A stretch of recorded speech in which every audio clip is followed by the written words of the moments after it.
Racing isn't easy, but experiencing it is. iRacing puts you in the driver's seat with the industry's leading sim racing game. Drive on laser scan replicas of the greatest racing circuits from around the world. Go head-to-head against other drivers chosen by skill-based matchmaking to ensure competitive racing at every level. Compete across all your favorite series.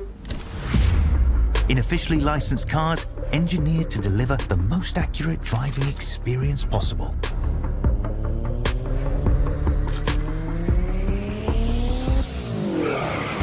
Join a race or host your own with players from across the globe. Race against the computer or in a league with friends. Feel the thrill behind the wheel. Visit iRacing.com.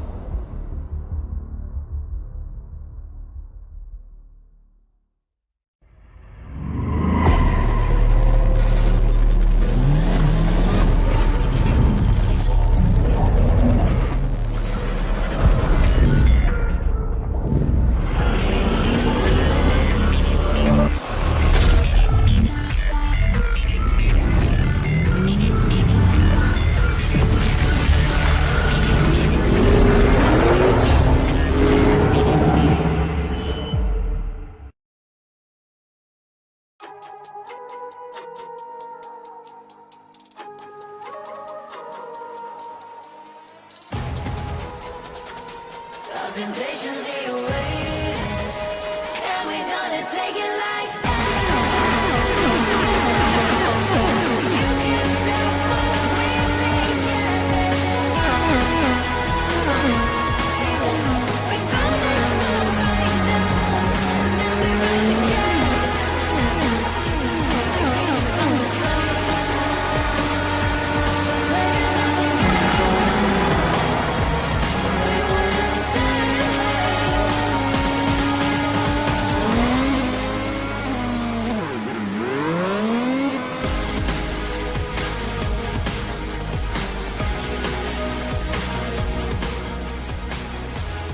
After two consecutive oval races, the INDYCAR Thrustmaster iRacing Pro Series finishes off 2026 with a trip to two road courses. And you, the fans, have spoken for our penultimate round of the season for the titles setting up showdown. We head to the Mid-Ohio Sports Car Course in Lexington, Ohio. Hi folks, I'm Junior Kankipati, joined alongside as ever by the ever wonderful Kenneth Bueno. And KB, what fun we've had those last 2 weeks, stretching our legs on the ovals. But now with the title on the line, it's time to head to two road courses to settle the crown. We've had the dichotomy of ovals versus road courses, who has been the best on both sides of the ball, but really now it comes down to how consistent can you be at two very difficult to drive road courses, and it starts tonight at Mid-Ohio. These final two will be characterized by the elevation change and a ton of tire wear as well. Very abrasive surfaces. That'll surely bring some fun in the strategy, and that makes these drivers think a lot harder if they want to defend or attack for the championship in a few weeks. And therefore, qualifying as ever going to be important, but strategy, I think that's going to be crucial. Let's talk about, well, what we saw last time out when we went racing at what was a short oval, but with plenty of downforce. The National Super Speedway delivered a bit more of a pack-style race. Yes, Powerslide Motorsports team hype once more. A couple of their drivers showed up in qualifying, but for the first time ever, Redline delivered in qualifying on an oval. And KB, as we navigated the two wide and on occasion three wide scenarios, a couple of key talking points that stood out.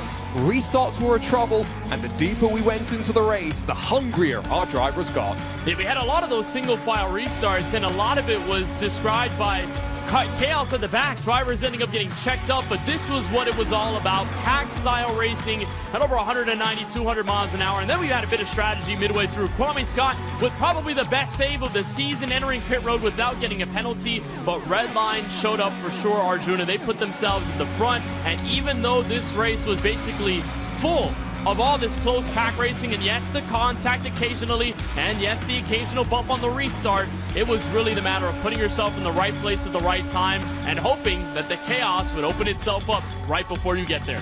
And so one of the drivers that put himself in the greatest position was Diogo Pinto. He battled Alexander Van der Sant to take the lead, but behind Jacob Oster, a bit of drama as Adam Blocker got tangled up with one of those red line machines, and it led to a sprint to the end. What more could you ask for? Pinto would dominate the low line as the likes of Oster and some of our Nexus Esports entries would search up high as well, but as we ran our way back to the line, took the apron as well, but Diogo Pinto held on to grab victory, his first in 2026 for our defending series champion, and pipping the now points leader Michele Costantini to victory. However, for Costantini, the run on ovals, a first and 2 second place finishes have set him up here. 15 points to the good over fellow INDYCAR community member Phil Kraus. However, Romanidis, McEwen, Leo and Pinto Bueno, those will be the drivers we're keeping our eye on to put the pressure on in these final 2 races. And the last 2 have fully been all about Phil Kraus and drivers like Alex Russell. In what way could they step up in several places to be able to put themselves as a force in this championship? But no one has been able to put a candle to Costantini's run since Indianapolis. Since winning that race, he has been on a tear. And we mentioned how Pinto won the strategy last season by being the most consistent driver. He's done that in a first 2 races schedule that was really described by chaos and parity and qualifying not mattering. It's been that way for Costantini, and I think 15 points, although it's pretty narrow entering Mid-Ohio with 2 races to go, Arjuna, as we were talking about before the show, he has a lot more to defend than attack, and that's sort of a good place to be in. Diogo Pinto sits just outside the bubble, need to be within 50 points heading to the WeatherTech Raceway Laguna Seca for our final round of the championship. We've had 6 different winners in 6 different races, and therefore would you be surprised to hear that in terms of pole sitters, well, only one driver, Michele Costantini, has been able to repeat. And so as we land here at the Mid-Ohio Sports Car Course, it was between this and the Barber Motorsports Park KB on our fan vote, and our IndyCar fans have had their say, and we return to Mid-Ohio after Eduardo Leo grabbed the win here in 2024. We had a ton of chaos here last season, especially out in Turn 1, but such a unique and wonderful road course out in Lexington, Ohio, 2.25 miles, 3.6 kilometers on a clockwise circuit that is 13 turns long. You look at the second sector, all of those bends after Turn 4, China Beach, and the S's and Thunder Valley going to be characteristically hard to pass at. The keyhole, turns 1 through 3 are going to be the best places to watch for. Track had the first road course race back in 1962, and like you said, Eduardo Leo has won here before. He did it back in 2024, and he's one of those that is prepping himself up for at least a chance at pushing himself to the championship in these final 2. But with all the elevation and the abrasive track surface, this is going to bring that proper challenge of strategy and being disciplined enough to put that car on all 4 wheels by the checkered flag. And what a race we are going to be in for. Slightly warmer track temperatures might be in strategy between the alternate tire and the primary tire. Could be pivotal as strategists once more take center stage. But let's take a look at the starting grid for the penultimate round of the 2026 INDYCAR Thrustmaster iRacing Pro Series, and this says a lot. First page of the results from qualifying, dominated by Redline as they try and support Luke McEwen on his run to the title. But for the very first time, Gustavo Ariel on pole position will be alongside that McEwen machine of the 96. Pinto and Labigra split row 2, while Coiter and Webster row 3, both hoping for some redemption after last week. Josh Thompson ends the sea of Redline at the front, and Alessandro Bico becomes the first non-Redline machine in the Williams F1 Team Gaming 77.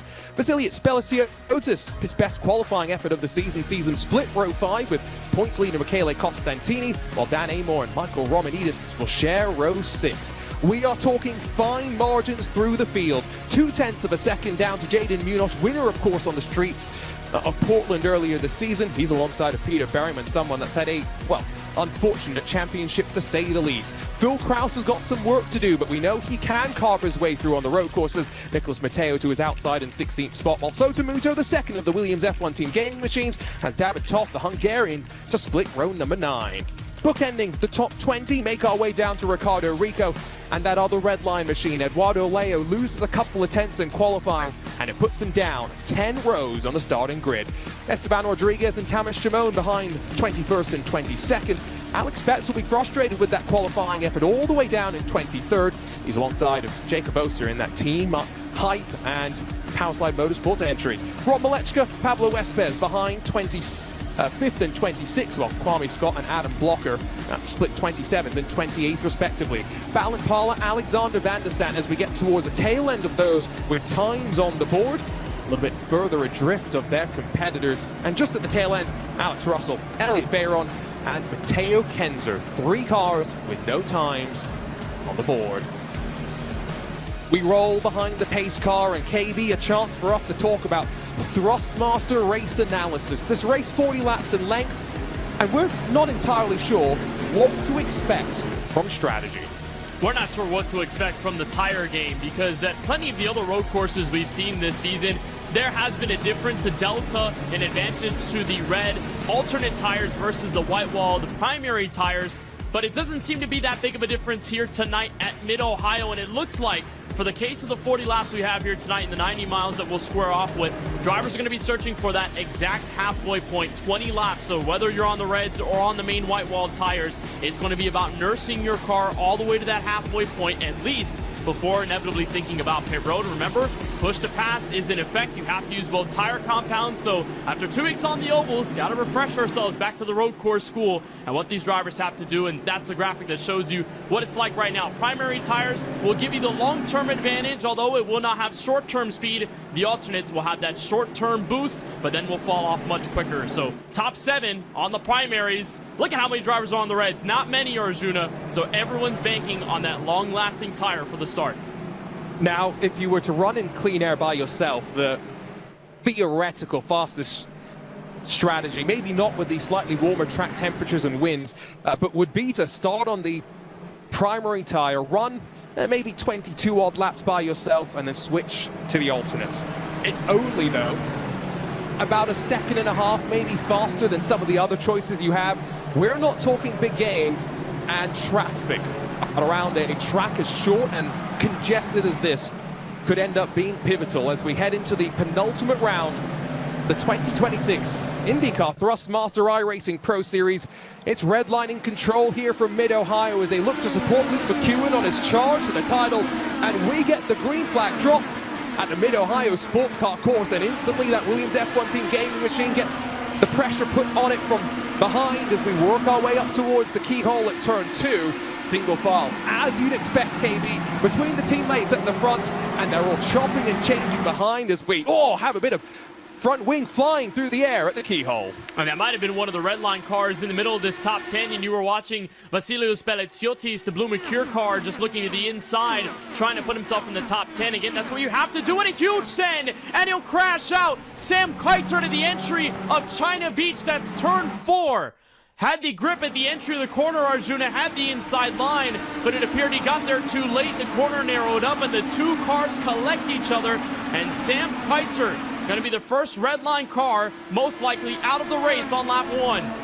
So consecutive races for Kuiter where he will be classed as a DNF. It has been a torrid season for him, with only 1 result in the top 10. Every other race outside of the top 20. Lap 1 will be complete, and it's still red line 1 through 5. Josh Thompson passed by Alessandro Bico, and Dan Amor making a rocket of a start actually, and jumping in front of, well, Michael Romanidis, but more importantly, Michele Costantini, still down there in 10th position as we see the first users of the push to pass. 200 seconds allotted to our drivers through the course of this race, and already green lighting up as these drivers take advantage. It's not just push to pass, remember though, push to defend, using it strategically across the 40 laps of racing. And already look at these gaps starting to build through the field as once more we dive into China Beach.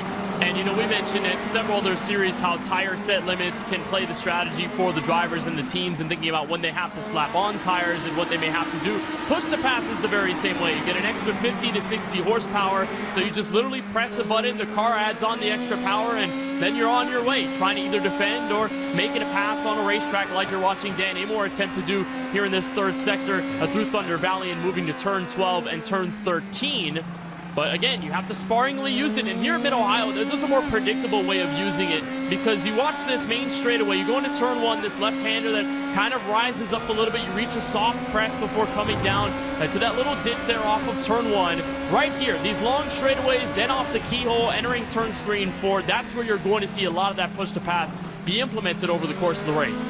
What we're seeing right now, though, KB, is the difference in tires on full display around the outside. Vico tries to make the move at the keyhole. But you can see Cooper Webster, no draft at play here as they give each other a wide berth. No side drafting gains down into China Beach. Oh, Webster slams the door shut. That was a bit aggressive. And again, that's one of those cars, the Williams machine of Alessandro Bico, who made his way up from 8th. He was the highest qualified driver on the alternate tires. So again, he's looking to kind of break up this whole red line coupe that's building up at the front of this field. Here's a look at Beliziotis. He's that blue car. Huge sand entering turn 4. I mean, it didn't look like he was going to make the apex, but the contact had already occurred between himself and Keitert. So by the time the wheels touch Arjuna, they kind of hop over each other, and no matter what wheel input you put in, the car's not going to turn. They're both tangled together, and so there's nowhere to go but straight up into the grass. And we know a thing or two about the grass. There's no grip. You just slip right into the tire barrier. Yeah, and you could tell there for Beliziotis, there was some frustration. He was not necessarily content to sit behind the rest of the red line train. Look on board with Gustavo Ariel as we look up front, but then a look at Phil Kraus, who is down on pit lane, and we'll get you a replay as soon as we can. But the driver that finished second in the points in 2024, well, championship hopes have just been extinguished. Back up as we roll our speed through turn 5. We'll head down into the S's once again. And Cooper Webster is playing that rear gunner action right now. Didn't join us for the first round of the season. There was a power outage in Australia that robbed him of a chance of competing. And last week, KB, Cooper Webster had those dreaded Windows issues. And so very much now, he is playing the team game. He's not doing anything wrong, though. We are getting closer to the crossover point between the tire. Anywhere from lap 8 to 11, the primaries will come good. And you know, when you have a season like that, that's littered with a lot of these hardware and internet connection issues, at some point, especially for a team as large as Redline, you become a different player in the game. You know you're not going to run for the championship. Kind of hard to make up your season with the shorter campaign that we have here in 2026. So what do? You become a team player for Redline, and you say, if you're going to become the main defender, that kind of Ryan Newman-esque driver that's hard to pass on the racetrack, and someone who will kind of play along with the strategy and help you distinguish yourself out from the rest of the competition, that's what Cooper Webster is going to be like, and that's exactly what he's doing right now. Straight up wall that he's putting at the moment with these two drivers right behind him, and it looks like we finally do have a look as to what happened with Phil Kraus. And this was entering Thunder Valley, turn 8 and turn 9. Kraus, who qualified 15th. I mean, it's been all about road course success for Kraus trying to do that here in 2026, and it's just a large stack of plenty of cars get slowed up as a result of that checkup going up the hill, and a car goes up and over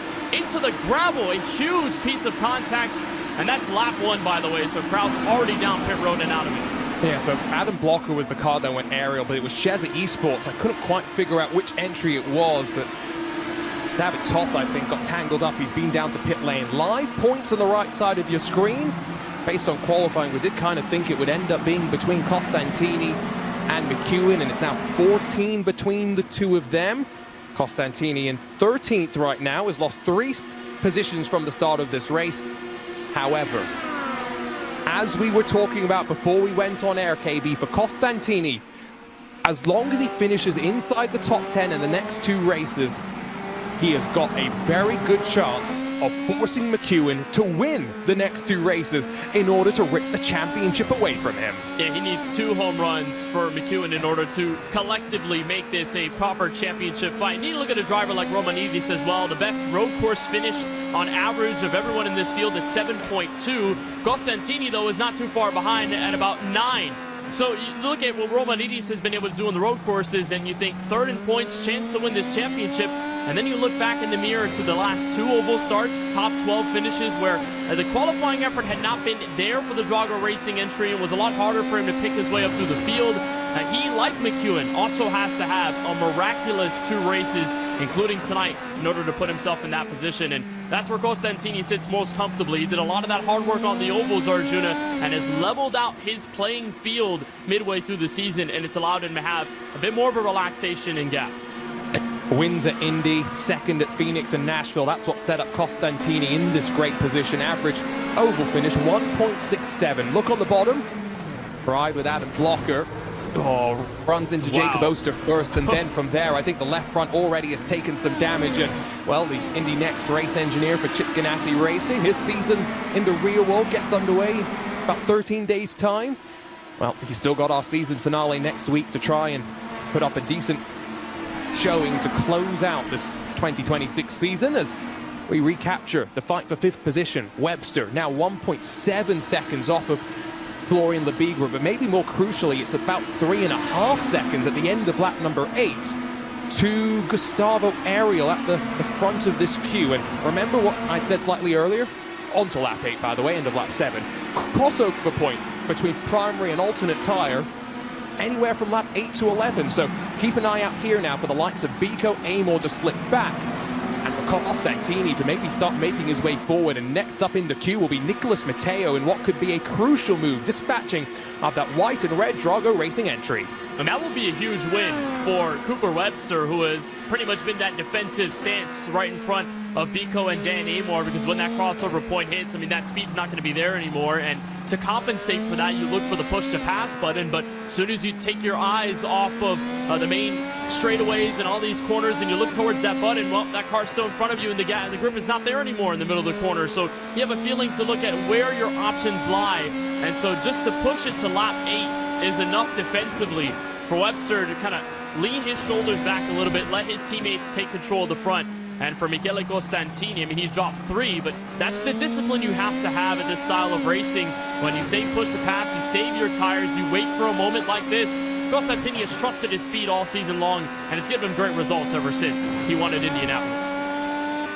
He didn't get the win, though, at Mugello, as much as he wanted to maybe grab the win in his hometown race. It was fellow Italian Edoardo Leo that was able to capture it on strategy, let's not forget.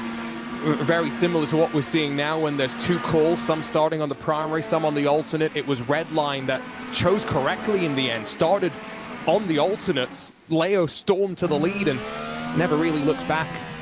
Meanwhile, Luke McEwen, who the oval stretch by no means took him out of contention. However, 9th at Indy, 17th and 20th at Phoenix and Nashville. For the driver who led the points after the first round of the season, of course, our winner of the opening round of the season, hasn't found it so easy since then, and looking a little bit relaxed right now, I would say. Yeah, definitely in a good position. And you watch the top 3, and combined, they have wasted about, 13 push to pass seconds, 5 seconds used for McEwen, 7 seconds used for Diogo Pinto. So it really has been actually 12 seconds combined between those 2 cars. And just because they had such a gap up at the front of this field and they've been able to stretch their legs, have a bit of that distance to play with, and because Cooper Webster has been so defensive these first few laps, it's allowed that gap to just naturally grow. And with the tire wear, it's going to get even more troublesome for Bico and Amor to press the attack. Good fight for 18th and 19th. This is Mateo Quenzer is 25, Kwame Scott right behind, and what a performance for Nexus Esports Arjuna last week. Esteban Rodriguez had a top 10 finish, his best finish of the season. Kwame Scott, also a fantastic effort, his best finish since Long Beach, way early in the campaign after a ton of the field crashed on lap 1 and lap 2. So to see Kwame Scott after a whale of a save and a comeback from Nashville working into the top 20 here, and just this back half of the battle shaping up. It was an interesting excursion for Nexus Esports last time out. That first time I think we've actually been able to see them carry forward that eNASCAR experience onto the ovals. Of course, big smile there from Kwame Scott, but by no means a stock car and an Indy car on an oval, set up in the same ways. It's not as simple as, oh, they're quick in eNASCAR, they'll be quick in INDYCAR as well. But at the end of the day, they have shown some speed, and maybe more importantly, they're having some fun. The eNASCAR Coca-Cola iRacing Series qualifying series has just picked up once again. That's a grind. This is an opportunity for Scott and for several other drivers to do something slightly different. And you know what? He is enough of an Indianapolis fan that in the background of that camera shot, he has got the speed limit sign you can buy from the Pagoda shop. Cross out the slow speed limit slap on 215 miles an hour. Dan Amor still tucked up behind Cooper Webster, but guess what? Bico has set himself free in 5th. He finally got around. That was at the back skirts of turns 12 and 13, and then into turn 2, the keyhole here at Mid-Ohio Sports Car Course. That's where Webster pointed his nose to the inside in an attempt to potentially wave Pico out of the way in the first 2 lanes and maybe have him wash out of the exit of turn 2, but that really has opened up that gap. And again, passing lap here, we passed that crossover point, so for a driver like Dan Amor, gonna get increasingly difficult to try and make up speed at this juncture of the race. And then you turn to that push to pass button, and you can do that right now, but then you think about it, all right, well, if I waste so much of it before halfway here in this race, what can I play with other than some fresh tires at some point that will inevitably wear down later in the race? Here comes the move as sliding up the inside goes Michele Costantini, finally able to break the barrier in front. That was Nicolas Matteo in the Drago Racing Machine as we work the 12th lap of this race. Going back to Amor for a second, joining Coanda Esports last year, or last championship year, he was with, of course, the Apex Racing team. Coanda Esports, it's a very different lineup that we see them competing with in 2026. Remember, in 2024, they had the likes of Jordan Caruso and I think 5 of their cars on the grid. Now it's just Elliot Veyron and Dan Amor, which is a hard task for just 2 drivers to combine and find speed. But they've done a good job so far as they battle for their share of a $50,000 prize pool in this INDYCAR Thrustmaster iRacing Pro Series. Winner to walk away with $20,000. That went to Diogo Pinto in 2024. $12,000 for second. But all the way down to 15th, KB, there is a little bit of prize money paid out. Yeah, there is, and also the chance for these final 2 races to allow some of those drivers to just squeeze into the top 10, because from 11 to 15 and then 6 through 10, that's a difference of $500 more. That's a pretty sizable difference in the cash prize you get at the end of the season. And you look at those drivers hovering around the point scenario at that point. Alexander Spetz, Nicolas Matteo, who we talked about not that long ago, behind Costantini, Gustavo Ariel, who's the race leader. So if he's able to capture most laps led, winning the race and dominating, he can be able to squeeze his way up to the top 10. Robert Malechka, you know, Alessandro Vico, who's top 10 right now, a chance to also move up a couple spots in these final 2 races. So, I mean, it doesn't make that big of a difference when you think about, you know, the overall championship, and they're not fighting for the title right now. But if you can go away with $500 extra, I think that's a pretty good win if you're able to recover your season in the way that you can. As we ride with Jaden Munoz, you've just reminded me in terms of recovery. Jaden was the one that picked up the pieces when Luke McEwen and Alexander Spetz decided to run into each other twice at the Portland International Raceway. Luke McEwen might take umbrage with that characterization of events. He was on the outside, driven into, he would potentially argue. In front of Jaden Munoz, got a couple of drivers from the Drago Racing camp. Peter Berryman, not had the easiest season by any means for a former iRacing world champion. And slightly further up the queue is Michael Romanidis, remember, in the points conversation, but unfortunately, with now Luke McEwen sliding in front of Gustavo Ariel, Diogo Pinto, Florian Lebigra still running in the tire tracks as we close on the halfway mark in this race. It's not quite advantage McEwen. Costantini will still have the points lead. But Costantini's got some work to do now, KB, to ensure he's got a bigger gap heading into WeatherTech Raceway Laguna Seca.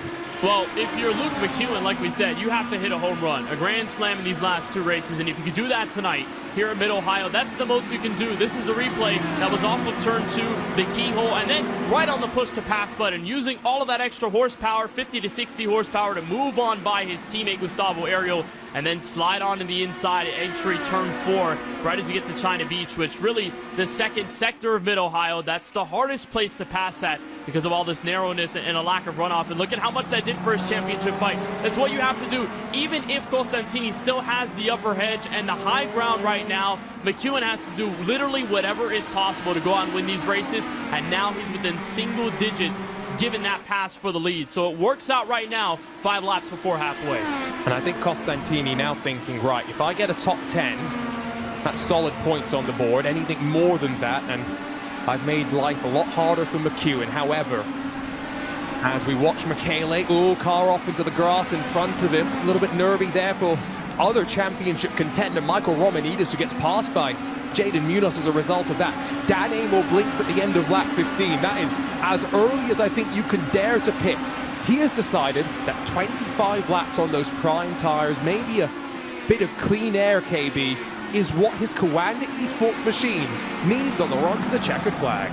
Yeah, and you want to do whatever you can in the top 10 to differentiate yourself over the group. And of course, with Amor using the alternate tires to start, it's almost like a forced hand. You have to fold in that sense, and you have to give away your cards, and you won't win the chips on this round. But you're hoping that the compensation for that as we go through halfway is that you can cycle up in front, distance yourself from the pack behind you, and then ultimately try to hold on to that gap for as much as you can. But knowing the sector of this race, I think he's realistically looking at another top 10 approach and thinking if he can put himself back there through the cycle, that'll matter a ton. But for Costantini, I mean, this is pouncing attack. If he could only see the points right now, I'm sure maybe he's getting told it in his ear that the gap is 4. Maybe not panicking at the moment, but he knows there's fresh meat right in front with Romanidis, Munoz, and Berryman all collected together. And given the Romanidis mistake entering turn 11, that's right in the place where Costantini can try and fire, as Alex Van de Sande appears to have trouble in the back. And there's one of those other cars on pit road. Remember, Alex Van de Sande had such a great showing last time. Really thought he could have fought for the win if not for the unfortunate incident. Meanwhile, top 7 all on the button as they stretch their legs down the back straightaway, which of course in the real world, right around here is where the cars actually start the initial race. They start on the back straightaway. Slightly different starting procedure to what we often see. It means the run through here, China Beach, often a little bit more interesting. As you see the lap times for Costantini, he is not far off the leaders, and on occasion when he's had a sniff of clean air has been quick, but no clean air to be found through the S's. Definitely not a passing opportunity. And what he's hoping for is Romanidis to peel off to driver's left-hand side, working through the long final corner, turn 12, and down to pit lane, but does not play ball. In fact, in many ways, Romanidis' probably best strategy here, KB, is to frustrate Costantini, cost him some time. Yeah, and he's got more push to pass as well, even though he's got the worn down alternate tires. Costantini, because he's been having to push so much in this run, now that he's lost a couple spots to begin the race, he's now only at 149 seconds eligible left on the push to pass, and Romanidis is going to use it right now. So this is the proper textbook move of defending while somebody uses the push to pass to play the offense and attack entering turn 4. As long as you can maintain at least a 0.3 of a second gap, maybe 2 car lengths full entering the corner, and you understand that maybe there's not going to be a situation like Veliziotis and a big dive in turn 4. Today's coverage of the INDYCAR Thrustmaster iRacing Pro Series is brought to you by Thrustmaster and the T598 steering wheel. Feel racing sensations like never before with T598 and its direct axial drive motor, the new generation of direct drive. This motor allows the perfect clear wheel rim motion with no cogging for high-fidelity force feedback. Scan the QR code to learn more as Thrustmaster drives you into a new era of sim racing. On board in this pit sequence, Alessandro Bico, the next to dive down towards the pit lane as, well, up front, our 4 red line machines all exit off the keyhole in unison. Good stop for Bico. It was only 8.1 seconds, and he's going to end up, I think, in front of Dan Amor as well. He will, and what we've seen this entire race are players like Bico and Costantini and Romanidis and Dan Amor looking to neutralize the superpower, but for right now they can only watch in silence over this pit road sequence as we approach halfway, given how dominant this sector of the field has been for these red and blue red line cars. And you think about what they did in the last couple rounds, Phoenix was such a struggle for them, Arjuna. They qualified poorly at the very back of the field. Took them such a long time to build up any semblance of rhythm. And then by that point, I mean, you were only mustering a top 15 and maybe on the occasion a close top 10. But then at Nashville Super Speedway, what a turnaround it was for them to make their move. And there are more drivers down pit road. Romanidis is going to be one of them, following Jaden Munoz. So I guess that theory that we had, Arjuna, of him trying to frustrate Costantini didn't last that long. I think he got past, and that was part of the reason why he did dive down to pit lane. Now, we will reach the halfway mark of this race next time by. Do the red line contingent at the front split this call up? Do they send a couple of their drivers, maybe a Florian Labigra, maybe a Gustavo Ariel on the alternate tires into that pack and maybe frustrate them slightly? Do they leave McEwen, Pinto, who is not out of the points contention yet if McEwen has some struggles in the latter half of this race or in the final round of the championship? Do they ensure they have got track position heading into the closing stages of this race? The answer is, well, all of them will stay out on track as Redline extend the tires. I just don't think, Arjuna, that Redline's going to think about splitting it up, at least in a large sense. And if they do, it's going to be maybe a one-lap difference. It isn't going to be that disastrous or that big of a semblance. And for Eduardo Leo, you know, he's at the back of the field. So that's the real call for him and part of Team Redline. He qualified deeper in the field, and he just overshot his pit box, so he's going to lose a bit more time.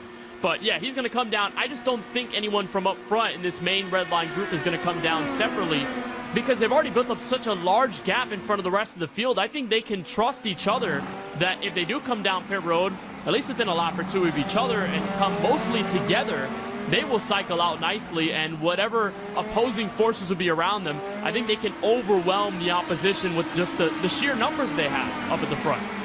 And what a lineup it is for Redline, right? You look at the 5 still out there at the 6, including Josh Thompson now, still out there at the front of the field. They just competed in VCO Infinity, 24 races in 24 hours. Gustavo Ariel part of the team with Diogo Pinto, Enzo Benito, Sebastian Jobe, Cooper Webster. When between a 5-driver lineup, you've got 3 Porsche Esports Super Cup champions in that lineup. There's a reason why Redline have continued to stake their claim as the best team in the world of sim racing, showing us why they can adapt to these INDYCAR machines as well. So Tomuto, next down pit lane.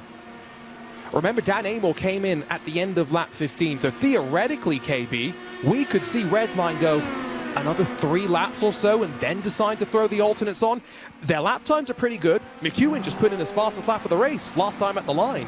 Yeah, that's because they've been up saving the whole time, and because they haven't had to use push to pass all that much over the course of this race, and because they haven't found any other drivers other than their own teammates, it's given more comfort overall, and they put themselves in a little bit of a bubble, apart from maybe Cooper Webster, who's been more in the trenches and doing the dirty jobs. But for everyone else, I mean, they've had to relax, they've had their chance to get into a muscle memory, get into their rhythm, and that has allowed them to just spread apart and just be so quick at the front of the field. And again, just that comfort in staying out, whatever they can do. But back to your point about just Redline's contingent and how fantastic they've been. You know, I saw a quote from Max Verstappen not that long ago about why he built a team like Redline and why he supports this group. And it's for a lot of these drivers that, you know, maybe financially won't have the chance to run in real life, given their upbringing or anything. And then you see this, you know, the way they're able to use sim racing and use these series as a chance to platform themselves and be extremely skilled in what they do, because they are, and maybe get a chance to run in real life as well. Do you watch the battle for third?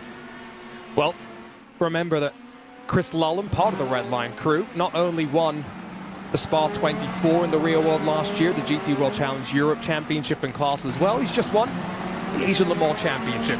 Kwame Scott, by the way, KB, this was something I had noted. He is, well, smiling, I'm sure, from cheek to cheek, but part of the reason why he's having so much fun as the fastest lap gets punched in from Eduardo Leo is he has burned through 147 seconds of his push to pass so far in this race. He's got 53 left for the 17 laps we've still got left to go. Yeah, I was counting on my fingers. I'm like, 17 laps? He still has a long time to go around Mid-Ohio with 53 seconds to play with. I think it's just because he started so back in the field. I think he's just looking to find any place to put in a push to pass, gain horsepower, and then have the edge over the competition through this strategy. But I mean, it's going to come back to him to bite at some point. Everyone else is going to have more than him, and even in the small portions where drivers have been able to use their push to pass, they're going to jump on him very quickly, ate up through all of it, and now here comes Alessandro Bico, who should be cycling back into the top 10 around the inside in turn 1.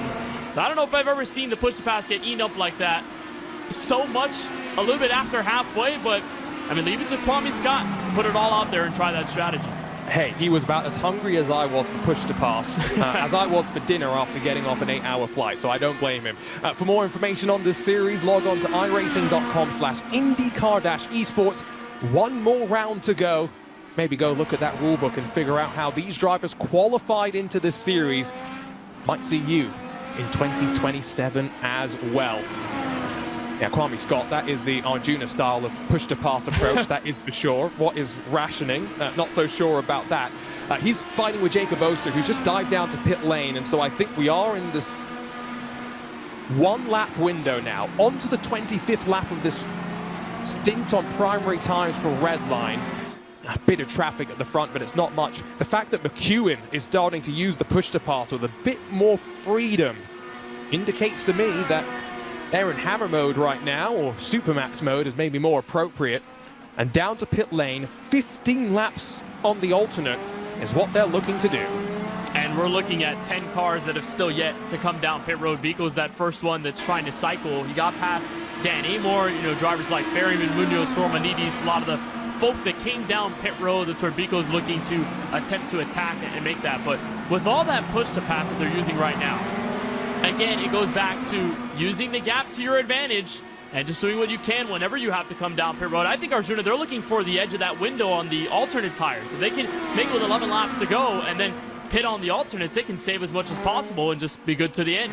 Well, I think that what we're seeing is the primary tires aren't losing speed. McEwen was a 10th off last time by, but we are at that fuel window, I think, where you cannot extend any further. Those that weren't saving, Webster, Thompson, Costantini, diving down towards pit lane, and I think McEwen, Ariel, Pinto, Lebigra will be one lap offset and dive in on the next lap. This is important, KB, because it means at the end of the race, when the likes of Biko are going to have primary tires that we know are quick, the alternate tires won't be as worn for McEwen, who's got to win this race to maximize his championship hopes. That's exactly what I think Redline's doing, and they're putting it to perfection. If they can try and test trial those two drivers at the back end of this main group, come in at the perfect sweet spot window for those alternate tires, I mean, they'll probably save a little bit at the beginning of the run on cold tires. They'll nurse it for maybe a few laps, but by the end of that, they can push, they can run it to the end. And by that point, the distance has been so large over the course of the night, they probably won't have to deal with Alessandro Biko's any say at what could be a change in position to this top 10.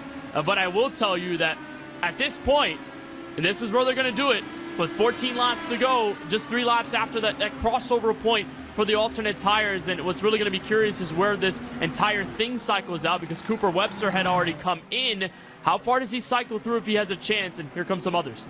Cooper Webster ended up in front, though, of Alessandro Biko and Dan Amor. So KB, it's go back to lap 5 in this race when Biko and Amor were trying to put the pressure on with their alternate tires. But now it's roles reversed. Webster will have the better grip in the early stages. They rejoin the racing surface, and there's a big gap that's starting to build as it chops and changes up towards the keyhole. Pinto in front of Ariel, Lebigra directly behind them, different wheels to make it easy to identify them all. But look at the gap that Webster's already got to Biko, KB. It's over 1.6 seconds out of drafting range as Lebigra slips past Gustavo. That's the strategy. I mean, that was pretty much textbook. To go in the lap early, put yourself right in front. They've had Webster be the defender all night long. And if he has fresher tires, a better car right now, you've got 13 laps to go. If he can hold on for the next few laps while Biko continues to press on the attack and maybe force him to use a lot more of his Firestones, and then he would like it right now in this race. And then it's just ball game. Redline can just play with the distance they have, and then at some point, you know, like we're seeing right now, jostle for position between themselves. I mean, this is a team effort, but they're all on their own goals, looking for either a championship or some more points down the line. So you're going to see a lot more switching for position, at least in just a more respectful way between them, because they're not being so aggressive and they understand they don't want to take any teammates out. But, I mean, that was the strategy to put on. And with Webster doing what he did right there, that was more than enough. And you think about where Josh Thompson is, also with fresh tires compared to Dan Amor, so he can start to put more of a buffer and slow these two down as well. And look at him work the exit of the keyhole, swing out wide, cut back, get on the power slightly early. He's got fresh alternate tires as well here, so this is a benefit. Amor 12 laps on the run already. Very defensive into China Beach. It's slightly off camber on the outside, and Thompson all 4 wheels into the grass. And now onto the kiddie litter on the right side of the track. Well, race control's got something to look at the end of this race. And that's such a narrow point of the circuit. I mean, we saw with Belletiotis, he attempted to dive on the inside, but it's such an awkward apex. It doesn't widen out. It just kind of shortens up a little bit, so you have less of that asphalt to work with. And if you have one car that slightly misses the corner, like you saw Amor do just a bit there, slid up wide, it forces Thompson into the grass, and then, you know, you're switching back. There's more grass on the other side, and a tire barrier much closer to the racing surface. That is such a heartbreaker for Josh Thompson. I think Redline's going to have him right on the Christmas card list for his hard work tonight, but it won't be rewarded with a good finish, it looks like.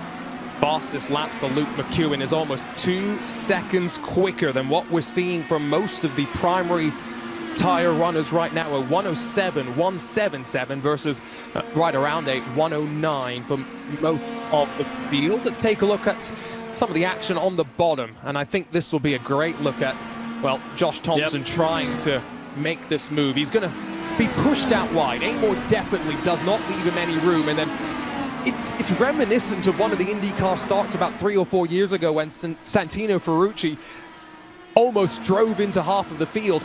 Josh Thompson did a good job to minimize the damage. Would have been very simple for him to run into Amor as he rejoined the track.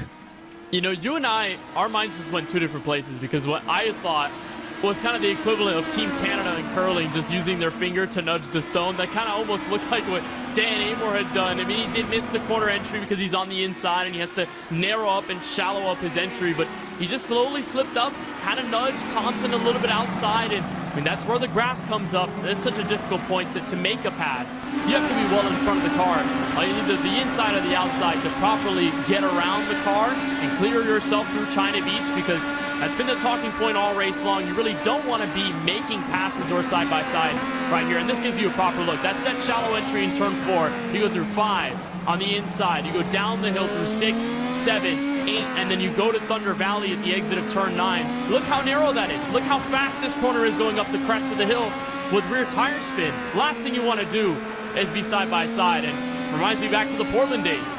In turn 10, you don't want to be side-by-side there at the speeds you're going at and at the angle you attack the corner. Yeah, you do have some heavy braking zones here, but you are right. A lot of these corners are medium to higher speed corners. That last sequence relatively slow, but by no means is it slow enough for big sends necessarily in these Dallara IR18s. One of our Drago Racing white and red entries. Nicholas Matteo drops behind Jacob Oster. Remember, Oster and Kwame Scott were fighting just before they came down pit lane. It's allowed an undercut for Oster. Put a car between him as well, between Matteo and Scott. 10 laps left to go, though. We are in the final stages of this race. And there's Matteo as he weaves his way through turn 1. And that's 18th place he run out. And that's Jacob Oster there, who captured his best finish of the season, by the way, last week in Nashville on top 10s on all occasions. He's part of that Team I5G camp, or at least he was last season in 2024. But he's good friends with Brendan Lichtenberg, former member of this series back a couple years back in 2024. And I think our producer and director, Cisco Scaramuza, had told me before there was a sim racing injury where, you know, Lichtenberg was kind of set up in his car. He looked down at his wheel in an attempt to kind of just take the gloves off and, you know, reset. And all of a sudden someone just hits him from the back and the wheel just jerks it right into the chin of Lichtenberg. I don't think I've ever seen an injury quite bizarre like that. I think Oster probably sending him the well wishes, and as he runs 17th right now. I wanted to bring up that story, and I think Cisco nudged me to do it as well. So a shout out Brendan Lichtenberg right there. I hope he's doing all right. Brendan is doing okay, I can confirm. He said that fortunately his force feedback is turned down quite a lot when I was chatting with him about that. So top tip, firstly, don't crash into anybody on purpose, even after a race. It is against the iRacing sporting code, as much as you might laugh at that. It is a silly thing to do. 2, keep your force feedback low, because if it was Sebastian Job that had happened to, boy, I don't want to think about what would have been going on there. Change made as Sota Muto swaps places with Tamas Shimon, who moves up into 13th spot. Remember, Muto was one of those drivers that started on the alternate tire. It's been out there on track now for 10 laps on these primaries. And also, just a final point on that, if you have a direct drive wheel, always be aware of the dangers of it at any given point, because you have a car hits you, something else happens, that wheel could very well break your wrist. I'm scared of direct drive wheels. I'm going to be real with you. I'm just not skilled enough to handle that yet. But, yeah, of course, for Lichtenberg there. Hope he's doing all right. And probably, of course, in his streaming world, is here all the red line cars. You watch Pinto and Gustavo Ariel as they all push through, and this is the final edge of that push to pass with 8 laps to go. All for crucial points, of course. Pinto winning last week at Nashville and just trying to get any edge he can in these final few. You can see currently on screen those push to pass numbers as we continue to dwindle down in this race. Rationing them out, as we mentioned on numerous occasions, is always a difficult balance to strike.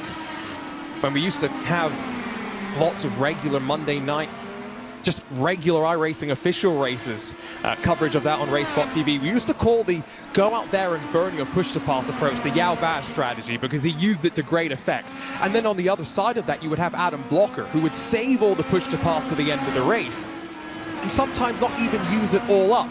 Live points, KB, still so close. It's so close, but you think of what Luke McEwen's doing right now, and you have to feel a little powerless, because it's still 10 points, even with all the laps he's led, even with the win he could capture here in the next 6.5 laps or so.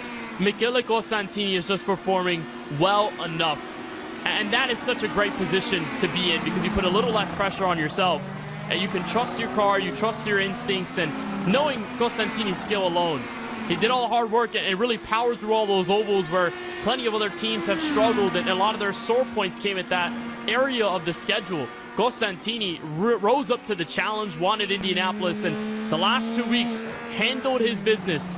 That's what we call standing on business, really, for the Italian here.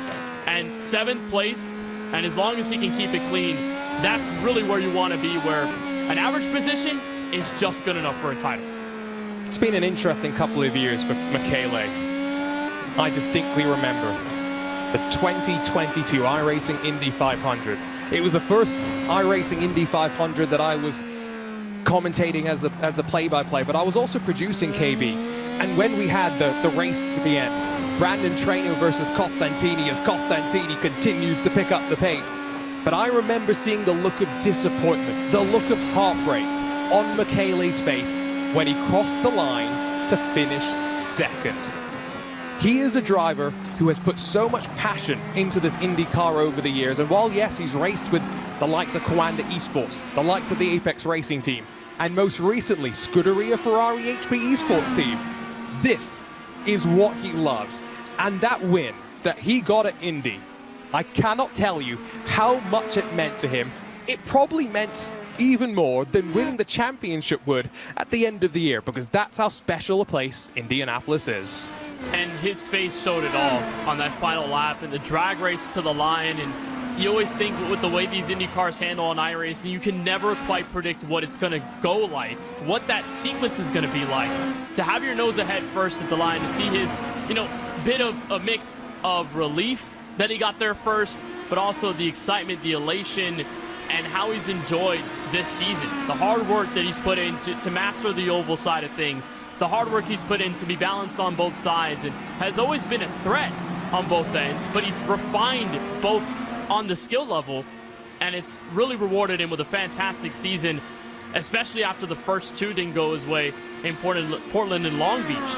How Costantini has turned things around, I mean, it's remarkable. And again, still another race to do, still 5 laps to put in here before he can really solidify a championship. But that's a fantastic story, especially after the struggles and the bad luck of last season that peaked its way at a big win at Milwaukee. Sometimes consistency, the luck, it finds you. There's that famous quote in golf, you make your own luck. The implication is the more you practice, the more that you'll get better. And maybe that's true on iRacing as well. This is the driver's eye view in the Dallara IR18. The more you practice in sim racing, the better you get, the luckier you get.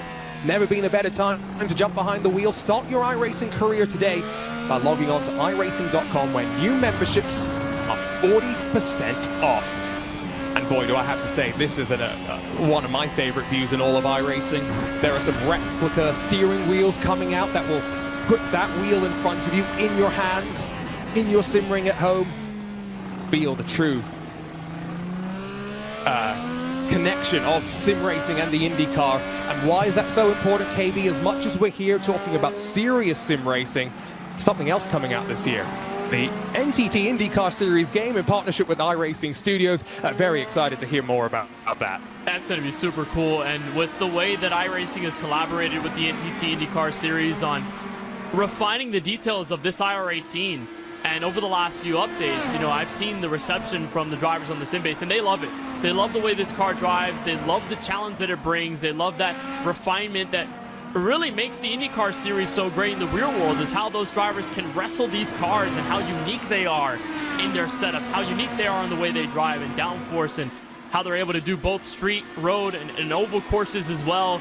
It's so cool to see that happen, and to have iRacing and IndyCar collaborate on a video game, you know, sort of like they did with another primary racing series in NASCAR not that long ago. I think IndyCar is going to get its great treatment, and the fans of IndyCar who have been waiting for a console game for so many years, they're going to be so happy. You can see Luke McEwen's recent run. The oval's definitely not his bread and butter, although compared to the rest of the Redline team, he's probably got a bit more experience after the years he spent with the Apex Racing team, paired up with Brandon Traino, the only back-to-back winner of the iRacing Indy 500.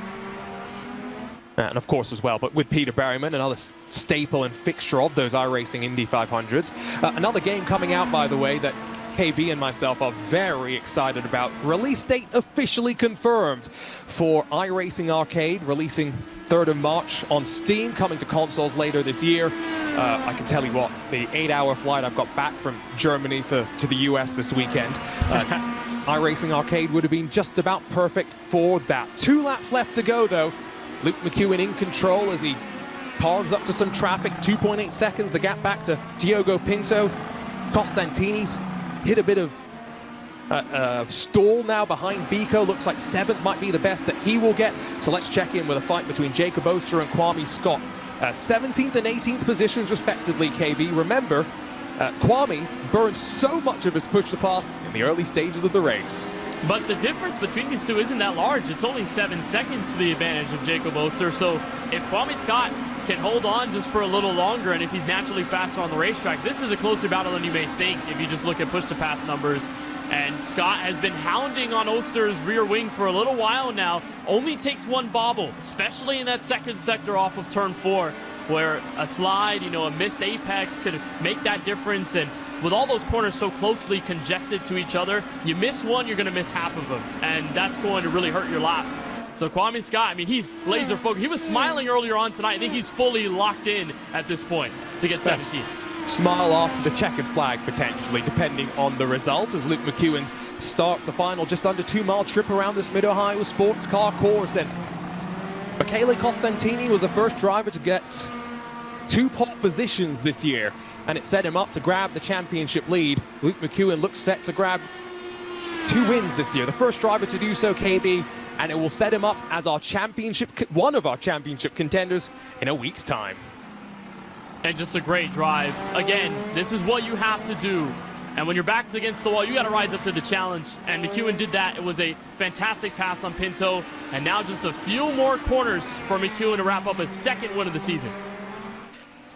The effort in qualifying told the story that Redline knew that this race would set out their stall in a week's time at the WeatherTech Raceway Laguna Seca. They locked out the front 7 in qualifying, but only 1 driver was really expected to rise to the front as Redline managed the situation. 2 wins in 2026 for Luke McEwen as this INDYCAR Thrustmaster iRacing Pro Series heads to its season finale, and with maybe 3 as our favorites. Here comes Costantini, the points leader, who does a good job of climbing from 10th to 7th at the time with a checkered flag. That's all you got to do. A great finish given the circumstances. Tomas Simon, Esteban Rodriguez, 12th and 13th. And we'll come back to this battle between Oster and Kwame Scott. Still close in these final few corners.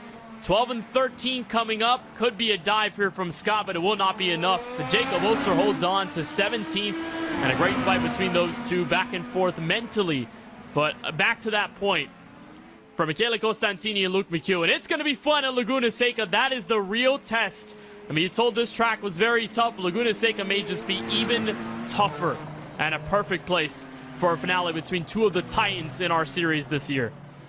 one of my favorites, my former home track, the WeatherTech Raceway Laguna Seca.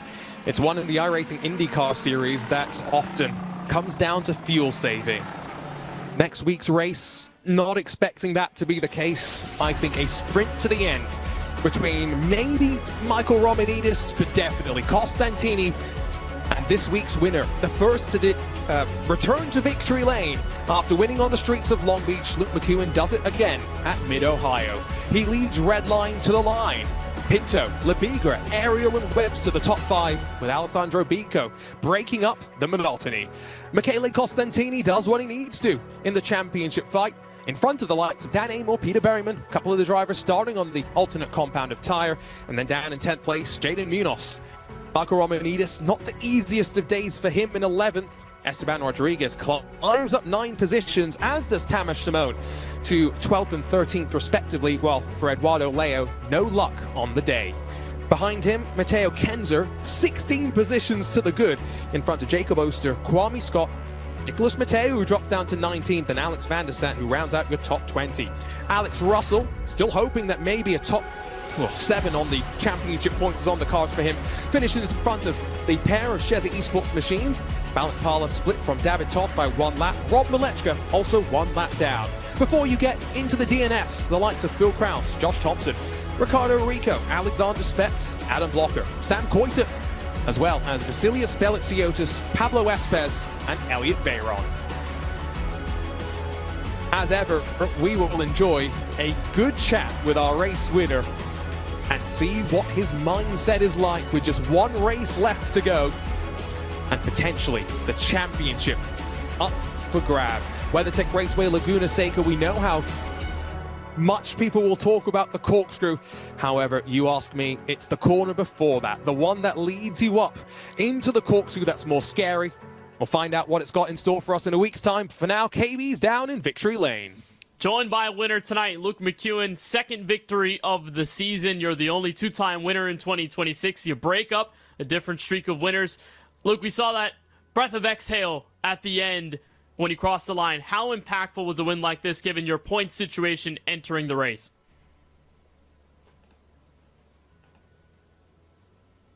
Luke, you got a copy with us?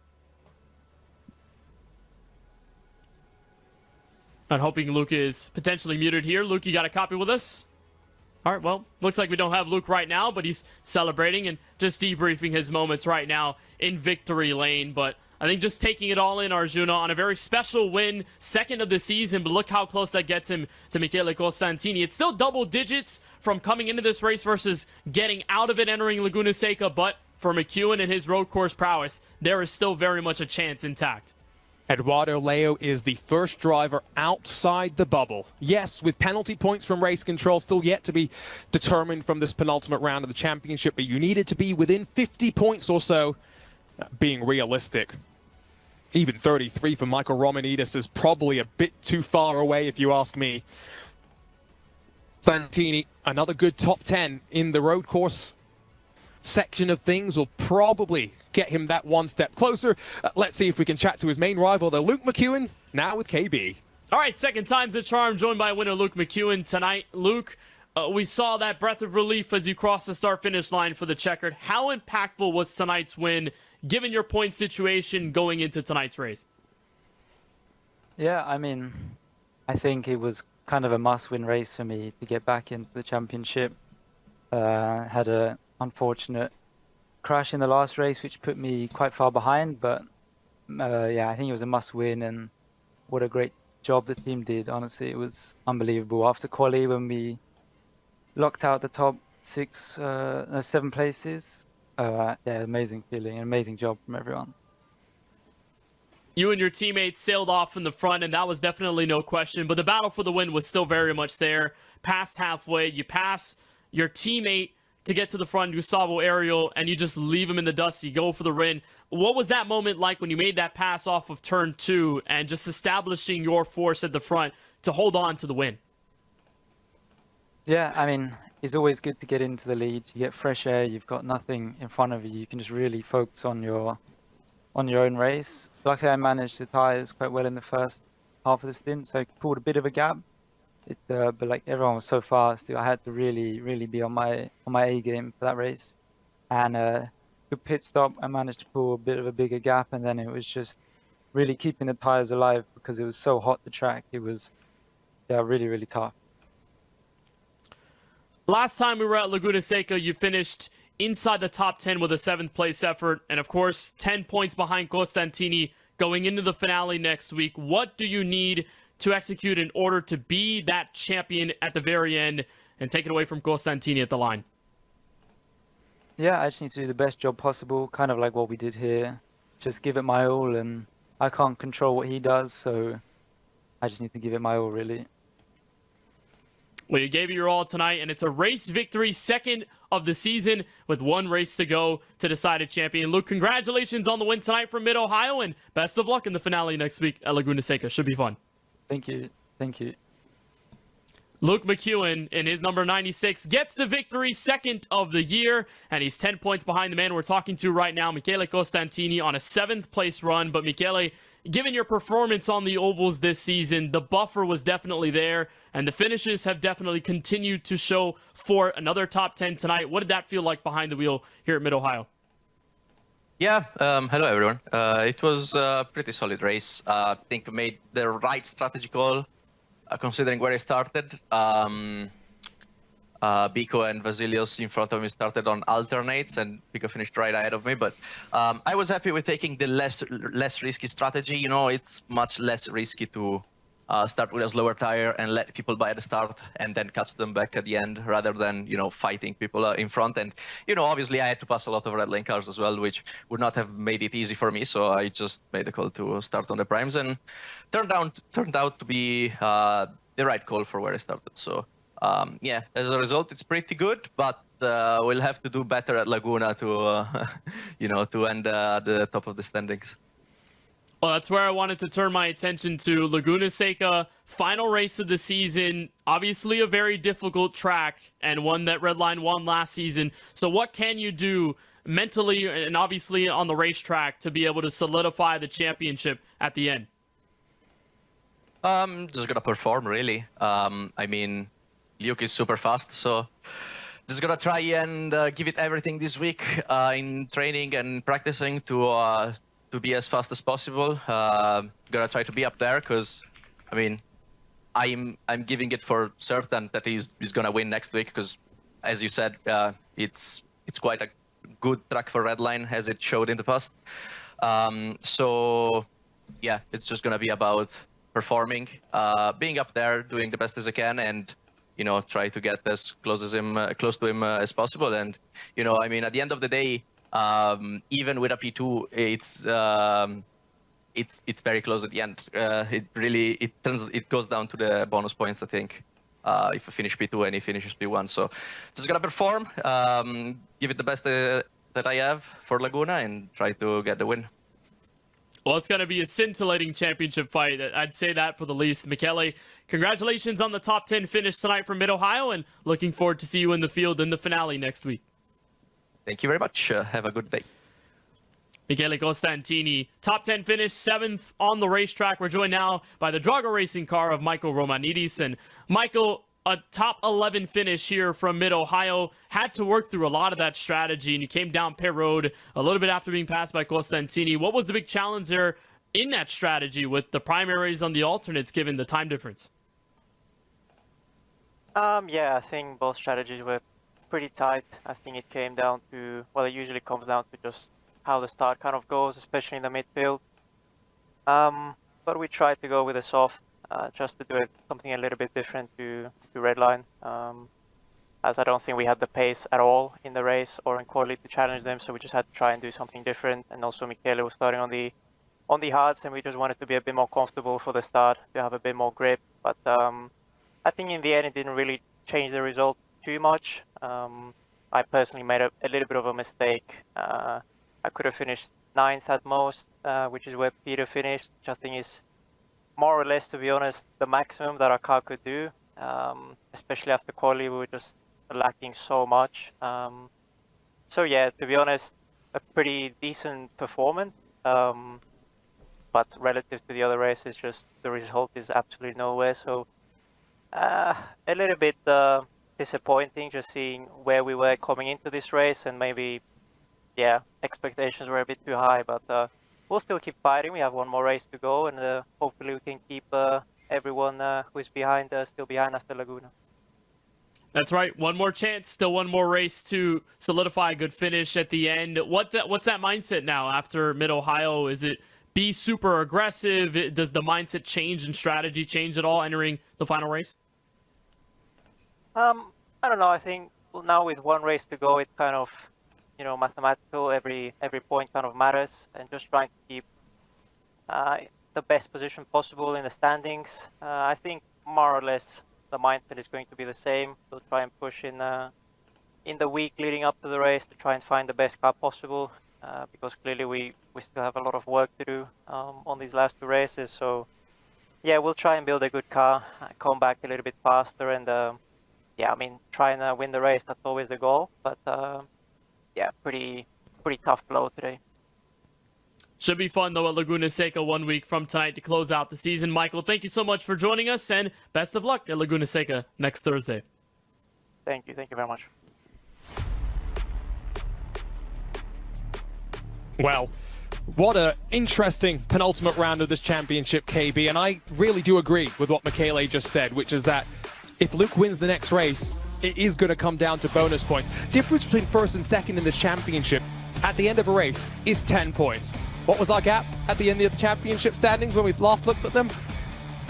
10 points. Exactly 10 points. That's such fine margins. And like last season, it's going to come down to one race and executing a very difficult Laguna Seca track. And like Michele said also in his interview, Redline has a history of being very good there. Tonight was a demonstration of their prowess when they can get themselves together, qualify well, number one, and then just strategize themselves to block off any opposition and give themselves a higher chance of success. If they can pull that off at Laguna Seca, there is opportunities that are endless for Luke McEwen to step away with a walk-off championship finale, but Michele Costantini has been always so there. He's been so good over the last few races. He's come hot at the right time.